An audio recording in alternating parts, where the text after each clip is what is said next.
இதோ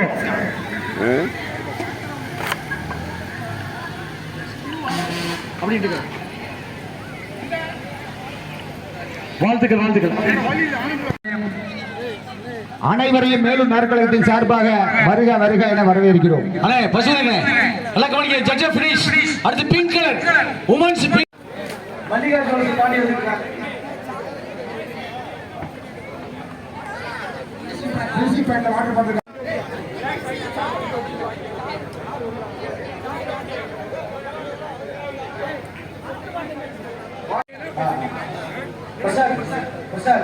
மேலும் நகரக்கழக அழைப்புதல் ஏற்று வருகை தந்துள்ள எங்களுடைய தமிழக வெற்றி கழகத்தின்